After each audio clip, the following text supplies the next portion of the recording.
big changes coming to the fighting game community and industry at large. It's been about 2 years since the next generation consoles, the PlayStation 5 and Series X, were released, and as per usual, every new generation of consoles comes with a slew of sequels, reboots, and straight up new IPs in the fighting game landscape, the likes of which we've already seen the effects of with stuff like KOF 15 and Street Fighter 6 on the horizon. Today's topic is about what changes are going to be coming into the FGC en masse, and why I'm praying that Japanese devs take notes and get with the times before we see another downfall like the late 90s and early 2000s. My name is Young Falcon, and this is my analysis on the future of our fighting game community and the fighting game industry at large.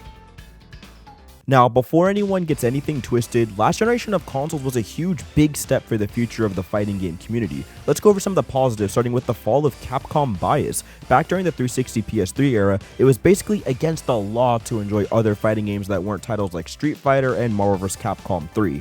Then Capcom did all those betas for Street Fighter 5, the hype built, and the game launched in a ridiculously broken state. Like, my goodness, I don't think people truly remember just how terrible Street Fighter 5 was on launch. Nothing worked, there was zero single player options, and all for the low price of $60. And I want you guys to remember this as we move forward. Long story short, it took a while for Street Fighter 5 to get to the point where it is today, which is a healthy, big kind of fighting game on the market that's definitely worth the bang for the buck. But even during that time, with all those updates and content additions, they had another blunder, which was Marvel vs. Capcom Infinite. And this game flopped both as a game with barely any updates in a so-so season pass, along with an esports scene that just never got a chance to grow, even though Capcom tried their best in quotation marks. The Capcom defense barrier is what I'm getting at, definitely cracked and ended up shattering essentially, and it gave other games a chance to shine. Tekken 7 was seeing more entrance and hype, risk for taking with games like Dragon Ball FighterZ being announced and exploding in popularity. Honestly, Arc System Works as a whole is kind of running the fighting game circuit these days. Platform fighters are definitely still dominating, like Smash Brothers, Brawlhalla, and of course we gotta mention Rivals of Aether, which leads into our smaller cult games having their scenes growing, like Soul Calibur 6, Skullgirls, Under Night, Samurai Showdown. The list grows and grows. This doesn't mean Street Fighter 5 was doing bad at all competitively. Look at the stats for EVO and other larger tournaments. It's still growing relatively steadily. But what I'm getting at is other fighting games that come out are getting a lot more attention from the masses, and all I wanted to point out was the elitist mentality of these games was definitely dying out. You'll see games like Dragon Ball FighterZ even beat Street Fighter 5, which is kind of unheard of at EVO player entrance. And with games like Guilty Gear Strive and Arc System Works anime fighting game being one of the largest communities and player entrance scene at Combo Breaker to date, it's showing that the community is growing rapidly every single day. So you're probably wondering, what's the catch? Well, we have a lot to owe to 2020, or as I like to call it, the rollback reckoning. We had a couple new games drop during pandemic times. Grand Blue Fantasy Versus and Samurai Showdown instantly come to mind, and while both sold well, the player bases experienced a drastic drop-off due to horrendous netcode. Coupled that with the delay-based Guilty Gear Strive closed beta that didn't even work 90% of the time, and dark times approached the fighting game community. That being said, we rised up and begged for rollback, and so far most modern fighting games either have rollback or are getting it retrofitted into games. So yeah, rejoice, we took our first step in making this genre more accessible to the masses. Our online is functional, and there lies my biggest complaint: the fact that it took us over 2 decades to achieve the bare minimum of support, which is having matches play smoothly online, starts my frustration with the fighting game market. It's a combination of stubborn devs and stubborn fan bases. As one homie wanted me to discuss on Twitter, for me, rollback or nothing isn't an issue. It's a requirement. If your game doesn't have rollback, I'm not going to waste my time buying it. It's the same reason people don't buy quote-unquote dead games, because they feel like there'd be no online presence or fear of using Discords to find matches. Online playing community is key to a multiplayer experience, and in fighting games especially, I'm sick and tired of shelling out $60 plus DLC for a bare minimum experience, but I'm pigeonholed into doing so, or else the whole scene for that game will suffer, as if I don't buy it for that full price, no sequels, no DLC, no new games, which is the most scary one, and that would send a ton of franchises to the graveyard, which has already happened to franchises as we've seen with MVC, DOA, and almost Guilty Gear Xrd. Believe it or not, would have suffered this fate if it wasn't for games like DBFZ and BB Tag releasing in I guess the hit state that they got. I am dead serious. One of the main reasons fighting games stay niche and in these tiny but faithful scenes is due to how horrendous the netcode is. What's crazy is it's not even that fighting games are inherently a niche genre. And there's proof to this. Look at NRS games thriving. Mortal Kombat 11 was literally the highest selling game of its year, and it was a combo of robust single player offerings, a great online experience, and tons of customizable options. Compare that to recent fighting games like Guilty Gear Strive and KOF 15, and you definitely see the drastic differences in content put into each. Keep in mind, I'm not asking for every game to have an NRS level story mode with cutscenes. MVCI proved that is not a good idea. All I'm asking for is just more unique single player content. Like, bro, where's boss rushes, turbo modes where everything cancels into each other? Strive had this cool tag team with AI and the bosses. Like, can we get some of that but just for single player or 2v2 content?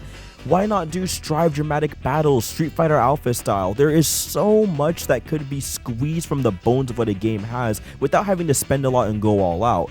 And if you're not gonna sell character colors or alternate costumes, you better at least have a color customizer in your game like Melty Blood. It's getting harder and harder to support these $80+ fighting games on launch if you buy the DLC with season passes and whatnot. Every release, doubly so if your game doesn't have strong netcode. This leads me into my next topic. I think the price and the high cost of entry for each fighting game is what's kind of keeping the genre super niche. From a personal standpoint, it is super frustrating to drop almost 90 on a new game and have it just not run well online, which is pretty much the bulk of your experience in the game. Mini rant aside, I do applaud ArcSys for leading the charge for the Japanese devs to bring crossplay into their fighting game. Like, yeah, Capcom did it with Street Fighter V, but the netcode in that game is so poor to begin with that the crossplay is barely used, and I do applaud Western devs like MK11 once again and Power Rangers for introducing it along with Rollback, but again, we're talking in terms of Japanese titles here. With KOF 15 launching on literally every single platform, I'm hoping they follow suit and carry the crossplay torch, but only time will tell if they take that next step in making these games more accessible online. The real final step in my eyes would be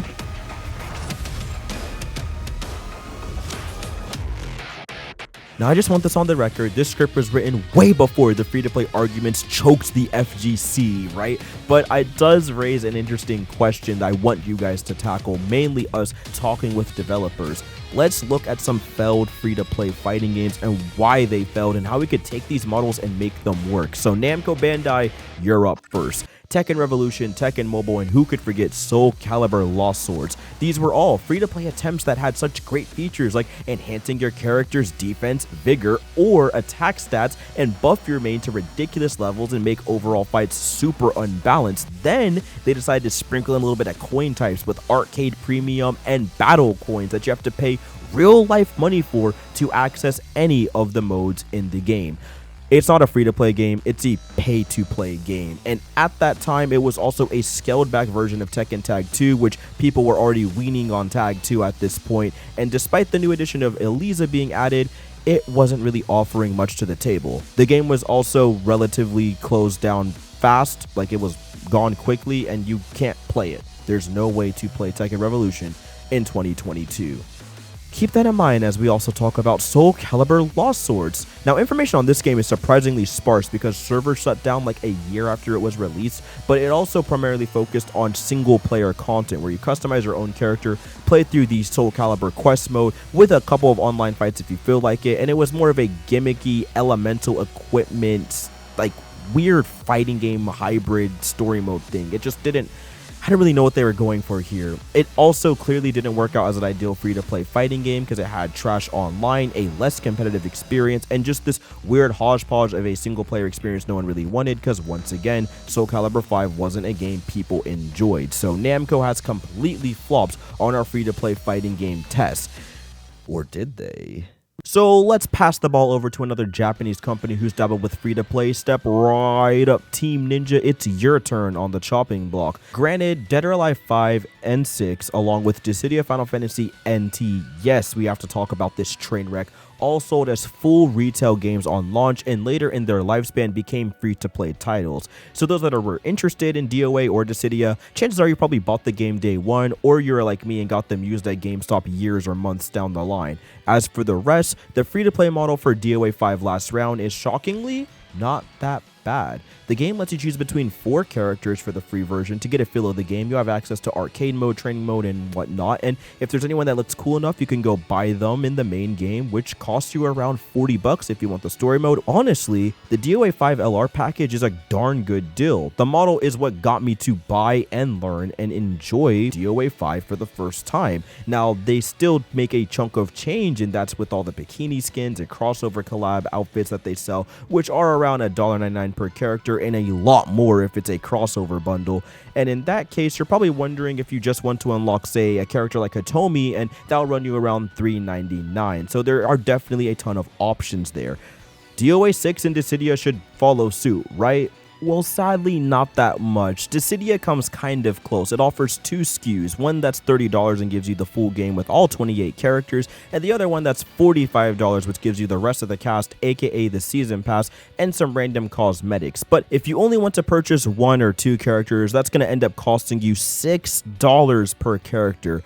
I personally think that the game was already out for so long, it would have been better to make the best of both worlds. Instead of marking it up for 15, just do a flat 40 and you get the season pass and the base game character roster. But it's their decision, and in a weird hybrid Gundam based fighter, I don't think the model is bad per se, just strange and confusing for newcomers if they just want to buy this game and keep it pushing. Lastly, we have the worst model of them all, Dead or Alive 6, and this is how you don't do a free-to-play fighting game. This is like what we fear in the community. This game is just out to nickel and dime you, and unlike the much better model that was DOA 5's, which is just characters and cosmetics basically, DOA 6 offers 4 main characters in their core fighter bundle or the free-to-play version, and then it splits the 2 core fighters between all male fighters and all female fighters, with all males being $33 and all female being $40, which will end up costing you more than just buying the full game for $60. Yes, my head hurts as much as yours.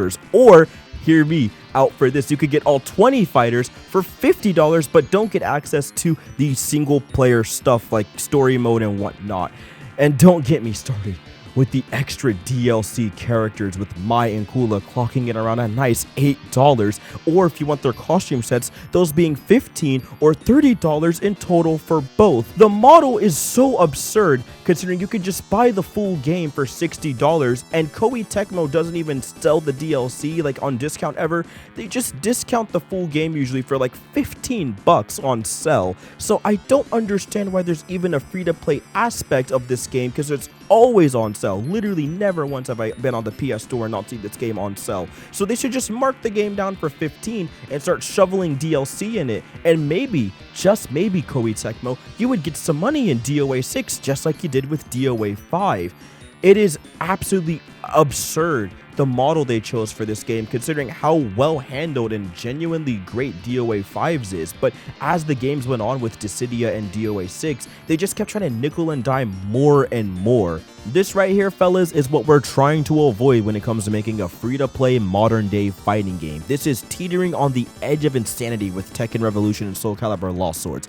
Everything feels deliberately made to nickel and dime your consumer, and it's exactly what players are going to avoid when it comes to checking out a new fighting game. So Koei Tecmo tried their best, but unfortunately that's another ding against the Japanese fighting game free-to-play market. Let's take a look at these last couple fighting games and see if there's any hope left for the free-to-play environment. Let's start with the absolute best free-to-play model out of any game we've covered today, Brawlhalla. The game is completely free to play with a weekly rotation of champions to choose from, including new champions free on release week, so players can give them a try and see if they're worth the cash. New legends cost around $6 per champion, or $20 for every single future legend and old legend, which is beyond a steal. That means every update, every new legend that comes out will instantly be available for you to play. So imagine a world where you get Guilty Gear Strive and you pay $20 for every single character leading from Season Pass 1 all the way to the end of the game's lifespan, so you're probably wondering, how does Brawlhalla even make money? How does it have $1 million prize pools? And it all boils down to how the fighting game runs its free-to-play model, which is through cosmetic sales, KO explosions, player borders, crossover skins, weapon skins, etc. All of them cost a little bit of real-world moolah, and while offering an in-game currency as well, where you complete weekly challenges and battle pass tiers to get some in-game currency, which go towards skins and whatever you need to make your character look dripped out and swaggy. That being said, crossover skins are always on the expensive side, around the $13 range, and less for the normal non-crossover skins. And there's a battle pass, as I mentioned previously, that gives you a ton of currency you could use towards the aforementioned customizables, and that can also go towards legends. But chances are, if you have the battle pass, you probably drop the $20 to get every legend for the entirety of the game's lifespan. The monetization content is one part of Brawlhalla. The other part is the amount of fun the game has with itself, with a lot of experimental modes in the game that are just fun to mess around in. And on top of that, crossplay and robust online across every single modern day system, including mobile devices, goes to show that this model clearly has something working in its favor. In my opinion, after doing the research, this is exactly what I would love to see fighting game models be in the future. Virtua Fighter instantly comes to mind if they ever feel like doing a Virtua Fighter 6, as Sega feels like the only company that's already dabbling with this ideal. But no, let's not borrow the relatively consumer-friendly model that Brawlhalla provides. Let's borrow the more predatory one with our practices, the Japanese fighting game developers say, with the Killer Instinct model that is industry standard, and completely forget why KI works the way it did.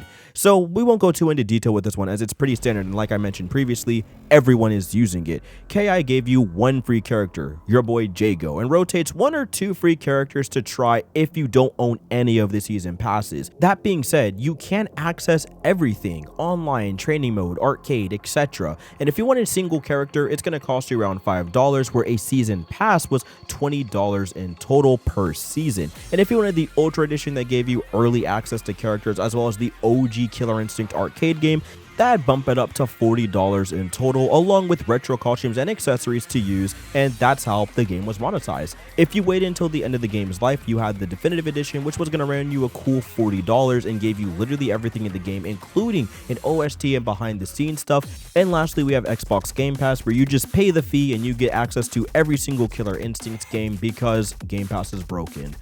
What I'm getting at is Killer Instinct is a really great model because of its $20 buy-in. You get to play the full game. You can go to arcade mode, you can go train, you can learn how to do Jago combos, you can get a feel if the game's even for you, and even go online and experience the silky smooth rollback netcode and crossplay functionality the game has to offer, all for the low price of free. And if you do enjoy the game or only want a certain character, you could just pay the $6 or the season pass, which is most people will do, and have $20 to access the entirety of the game. And that seems to be the sweet spot for a lot of these bundles. Look again at Brawlhalla's All Legends pack. Moving into the other fighting games on the market, it's super hard to justify paying $60 for like 8 to 13 characters, and then paying another $20, sometimes $30 just to get 8 more characters when I already paid so much for a game. It just feels weird that these titles that are as bare bones as they are, not even as feature rich as a free-to-play game like Killer Instinct or Brawlhalla, are asking for such large buy-ins when they don't even offer the simple stuff like cosmetic decisions. My last and final plea is that we please get crossplay in all of our fighting games. Killer Instinct crosses over with the Windows 10 version. Power Rangers Battle for the Grid crosses over with everything, basically. Even games like Fantasy Strike have crossplay and rollback. Brawlhalla, crossplay and rollback. It is an absolute must if your guys are going to go down the free-to-play model route, and if possible, also include cross progression, although I know that aspect can be a little bit on the daunting side, so we'll see what happens. So why did I make such a lengthy video detailing the history of various free-to-play fighting games? Simple, the Japanese fighting game roundtable, specifically this quote. So if you make a game free to play, you're going to have a huge player base at the start. He's making a good point that if you release something for completely free, obviously you're going to get a large initial player base. And maybe it's a good marketing objective to try to get people in the future. But it's more, rather than actually being able to take that user base with you, it's kind of a PR mechanic, mostly. So he's mentioning right here, it's almost like a PR stunt, right? So Yeah. if you make something free to play, you're gonna get, like you mentioned, a huge player base. It's gonna create a buzz right there. But then what do you do from that? No, Mr. Harada, the 24K concurrent Brawlhalla players aren't all PR stunts. And if you really think that, I don't think you guys would be making season pass models inspired by Killer Instinct's free-to-play game, which includes features that should be in every training mode like frame data, right? Even Daisuke, he discussed how as a game developer, he doesn't want to design a game around the free-to-play market. And I got some good news for you. With the amount of bare bones content that's in Guilty Gear Strive to begin with, you won't have to. All you're doing is basically lowering the price of entry for people to enjoy your fighting game. That's what boggles my mind about the concept. Heck, even in this interview, they talk about Project L and how they're interested to see how it's going to shake up the free-to-play market for the fighting game industry. And this is where the inspiration's been kicking off ever since I saw the reveal trailer a couple of months back. Project L and Multiversus are games that are going to be going free-to-play out the gate. And in Multiversus' case, I'm assuming they're going to have a model similar to Brawlhalla's. And I bet 100% for Project L, they're going to do a model similar to Valorant with a battle pass, where you can play a ton of matches, get XP to unlock new characters when they come out, and have a good chunk of the roster unlocked out the gate. I'm hoping that Virtua Fighter 6 is the catalyst to push Japanese devs towards this free-to-play model, and I hope that Sega really buckles down and makes VF6 completely free-to-play when it launches, because I really think that game will have a ton of potential, and as long as it's free-to-play with rollback netcode and possibly crossplay for launches on other consoles, we're going to be in for a really awesome 3D fighting game. So that's going to do it for me. I was your host, Young Falcon, and thank you all so much for watching this full video. If you guys are larger content creators or whatever it may be, please link this to them and shout them out. I would love to see people react to this and give their own thoughts and takes and pause and whatnot, and see if there's anything we could do to have this conversation back and forth and blow up this topic to the point where it can't really be ignored. I think this is a really big deal that's going to be entering in 2023 in the very, very near future, as more games are going to be entering the free-to-play market, and I do not want anyone to be left behind, or a favorite franchise to be like gone to the wayside, as we've seen in this community and this industry, because it's just so fickle. Thank you all so much for sticking with me. I wish you all the best. Take care of yourselves, and I'll see you guys on the next one. Peace.